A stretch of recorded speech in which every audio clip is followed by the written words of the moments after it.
Argentina está en el top 5 de los países con mayor cantidad de dólares estadounidenses per cápita. Los argentinos nos despertamos mirando el pronóstico del tiempo y el peso de la moneda estadounidense. Comercializamos los inmuebles en dólares, firmamos contratos en dólares y los comerciantes y productores mueven los precios según la oscilación de la moneda norteamericana. ¿Y cómo empezó todo esto? Muchos especialistas señalan a 1975 como el año cuando se inició la fiebre del dólar en la Argentina. Ese año, el gobierno realizó una devaluación.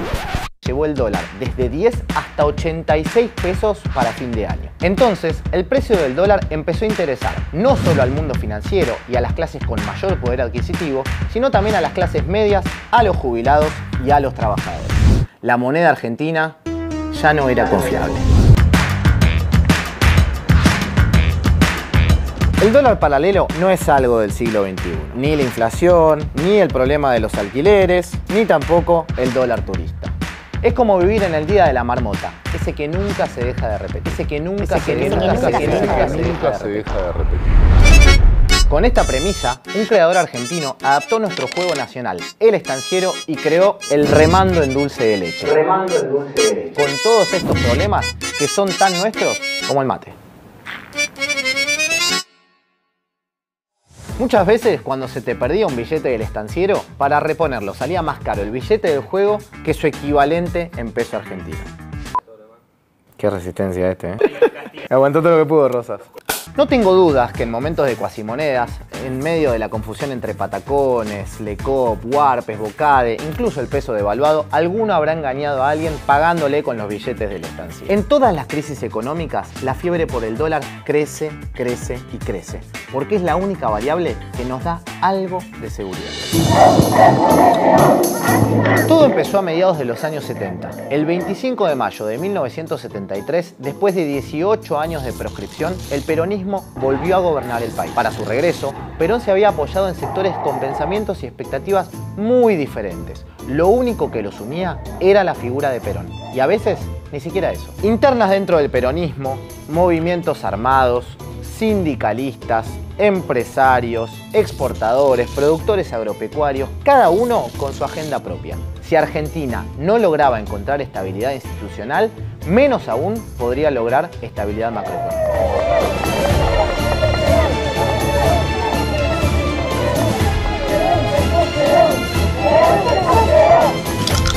El gobierno militar le entregó a Perón un país en llamas, un 64% de inflación, descontento en los sindicatos, una deuda externa que llegaba a los 6.200 millones de dólares, las reservas en picada y una preocupante salida de capitales. Ah, y no nos olvidemos, el déficit fiscal representaba 8 puntos del PBI.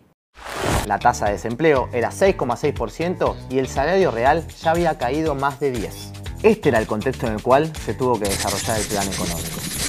El ministro de Economía de Perón en esa época era José Bergelbart y buscó básicamente poner en orden la economía. ¿Cómo? Primero había que aumentar los salarios, para después congelar los precios y los salarios, y así frenar de una vez por todas la inflación. Para esto, el gobierno creó el llamado Pacto Social entre todos los diferentes actores de la sociedad. Entre mayo de 1973 y octubre de 1974, el plan mostró buenos logros. Redujo la inflación del 80 al 30%, la desocupación pasó del 6 al 4%, y hubo un aumento de 800 millones de dólares en las reservas, al tiempo que el PBI crecía un 5%. Pero el plan tenía sus puntos débiles. Entre 1972 y 1974, el gasto público aumentó un 65% en términos reales, lo que significó un incremento del déficit del 79%. Por otro lado, al impulsar subas salariales nominales en un ambiente de fuerte inflación, tuvo que imponer controles cambiarios para evitar una nueva devaluación. En el plano político se vivía un clima de extrema violencia que generó grietas en el pacto social. Y finalmente se sumó un contexto internacional muy difícil que terminó afectando a todos los precios internos de nuestro país. Entre 1972 y 1974 el gasto público aumentó 65% en términos reales. Como consecuencia, el déficit creció un 79%. Los mayores gastos se hicieron en el área de seguridad social y en las transferencias hacia las provincias.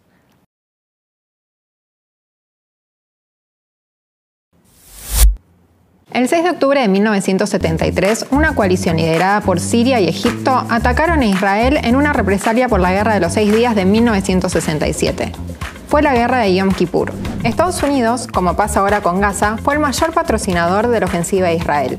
Y los países árabes exportadores de petróleo no se lo perdonaron. La OPEP anunció un recorte en su producción y un embargo para Estados Unidos y para otros países occidentales que también habían apoyado al Estado hebreo. El precio del petróleo se cuadruplicó en apenas meses y el impacto fue global. Hubo recesión, inflación y hasta racionamiento de energía en varios países desde Europa hasta Estados Unidos. En este contexto, la Argentina sufrió un duro golpe en su balanza comercial. El país tuvo que contraer deuda para pagar un 40% más para la importación de energía e incluso tuvo que establecer medidas de racionamiento energético especialmente para el sector público. Además, Europa tomó medidas proteccionistas y suspendió la importación de carne de otras zonas. Y el 60% de la carne de exportación de Argentina iba hacia ese continente.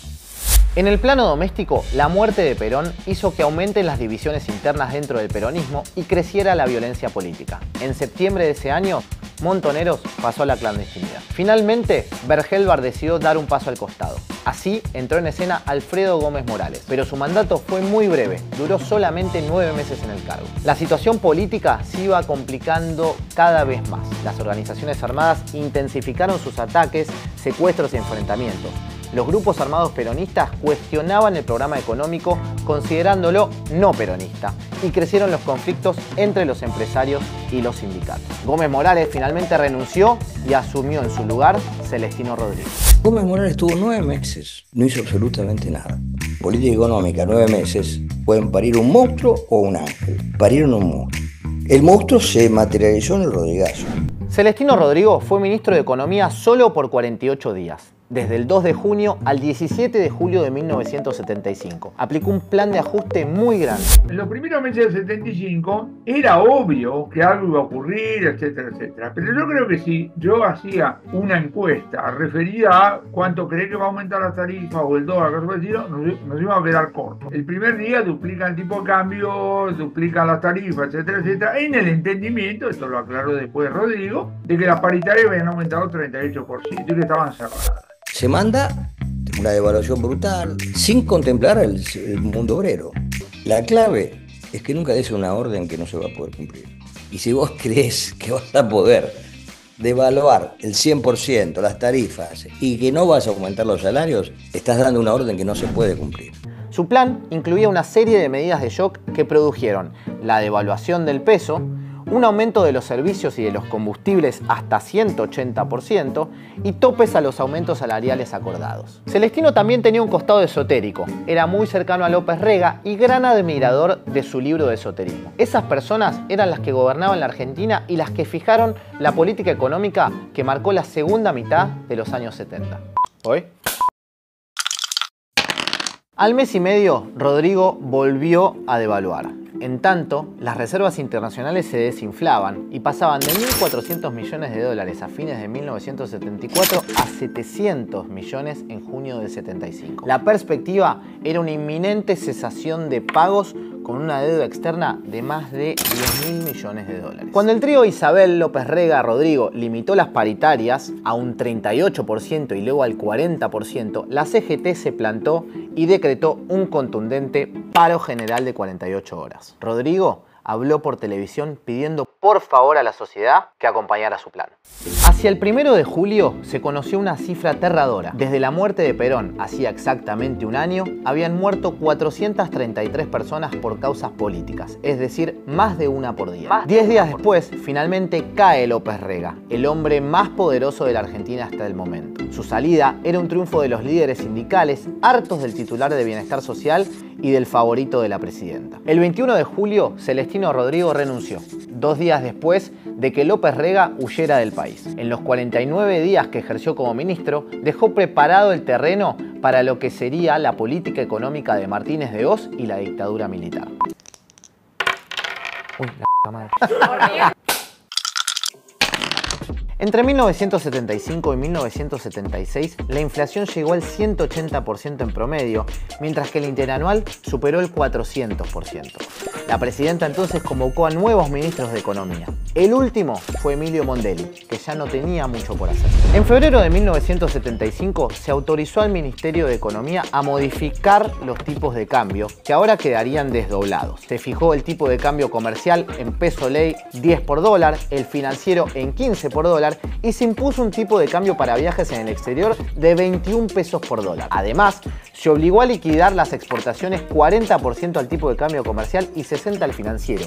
Incluso, algunas exportaciones se grabaron con hasta el 64% de los derechos de exportación. El litro de nafta subió 170% y las tarifas de transporte, gas y electricidad alcanzaron aumentos de hasta el 75%. El resultado fue una alta inflación. Las importaciones cayeron 20% y la caída de los salarios fue cercana al 30% en tan solo un año. Entre 1974 y 1976, la pobreza pasó del 6,2% al 31,2% y el desempleo pasó del 3% a casi el 6%. Los primeros 3 meses de 1976, la violencia recrudeció, con numerosos secuestros y atentados. El 24 de marzo de 1976, María Estela Martínez de Perón es trasladada a Neuquén y la Junta de Comandantes toma el poder y designa presidente de la nación al general Jorge Rafael Videla. Rodrigo estuvo preso casi 4 años por cargos referidos a irregularidades en el gobierno de Isabel, mientras que la presidenta finalmente se exilió. A casi 50 años del Rodrigazo, creo que la mayor herencia que tenemos es que trajo a la agenda de la economía cotidiana de los argentinos temas que siguen estando presentes y que siguen teniendo un papel muy importante, por lo menos en materia de preocupación de los argentinos. La inflación es el primero, la idea de que la inflación en 1975 fue arriba del 50% anual y volvió a mantenerse durante 16 años hasta 1991. Pero también otros temas como los tarifazos de los servicios públicos, los violentos aumentos en el precio de la nafta y especialmente el dólar como un tema de preocupación de todos los argentinos y casi 50 años después sigue siendo nuestro mayor motivo de desvelo. El Rodrigazo tomó a los argentinos por sorpresa y les mostró que su dinero podía perder un inmenso valor de un día hacia el otro. El dólar fue lo que salvó la economía de algunos. Desde entonces, cada vez más los argentinos deseamos tener dólares en vez de nuestra propia moneda. El primer aviso de una propiedad a la venta en dólares apareció en el Diario de la Nación el 16 de julio de 1977. Parecía raro, muy novedoso. Hoy, hasta vendemos medias en dólares.